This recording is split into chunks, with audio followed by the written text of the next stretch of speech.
kan ek nou by die mure leer? Goeienaand en welkom by ons aandgesprekke. Hulle is so nietig en magteloos. Ek kan 'n muur tussen my duim en my voorvinger vergrys. Ek kan sommer 'n hele klomp op een slag met een voet uitwis. Tog roep die Spreukedigter die mure as leermeesters in. Spreuke 6 vers 6. Gaan kyk na die muur, luiaard. Kyk hoe hy werk en leer by hom. Hy het nie 'n leier nie, nie 'n opsigter of 'n regeerder nie. Tog maak hy sy kosvoorraad reg in die somer. Versamel hy sy voedsel in die oestyd. Hoe lank gaan jy nog lê, luiaard? Wanneer gaan jy opstaan? Nog 'n bietjie slaap, nog 'n bietjie sluimer, nog 'n bietjie hande vou en bly lê, en daar oorval die armoede jou soos 'n rower. Daar oorrompel die gebrek jou soos 'n inbreker. Mure werk hard. Dit is skynbaar die enigste doel van hulle bestaan, om te werk. Daar is al berekeninge gemaak dat hulle tot 16 uur per dag werk en in die proses tot 150 meter ver kan loop. En dis 'n voorbeeld vir ons as gelowiges. God het ons geskep om te werk. Ons moet die aarde nie net bewoon nie, maar ook bewerk. Hierdie opdrag kom voor die sondeval. Die las, die swaar kry, die moeite wat met werk gepaard gaan, het eers daarna gekom. Dis edel om te werk. Dis soos die Here dit bedoel. Dis deel van ons beeldskap van God. Daarom raak dit ons menswees in sy wese. En juist daarom is dit so erg dat daar so 'n hoë werkloosheidsyfer in ons land is. Die Spreukedigter het in sy goddelike wysheid nogal baie te sê oor werk en luiheid. Ek haal so 'n paar selfsprekende spreuke aan. 12 vers 24. Hardwerkende mense kom in magsposisies. Lui mense word dwangarbeiders.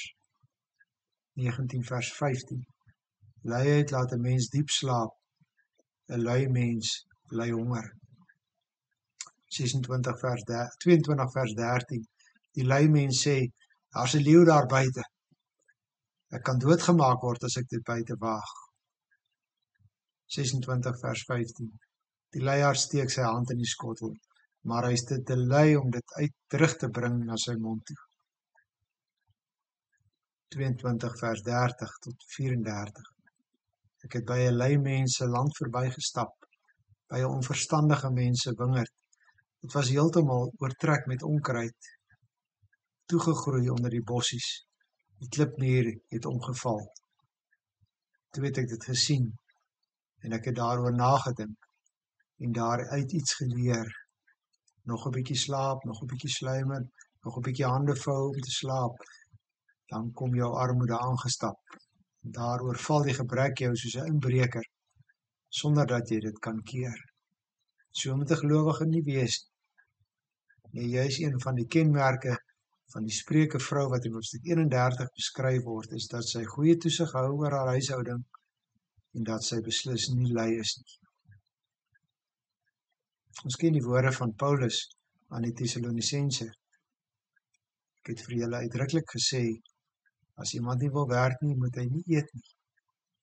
En wanneer Paulus oor die nuwe lewe in Christus aan die gemeente in Efese skryf, hoofstuk 4 vers 28, dan sê hy, as iemand 'n dief is, moet hy ophou steel.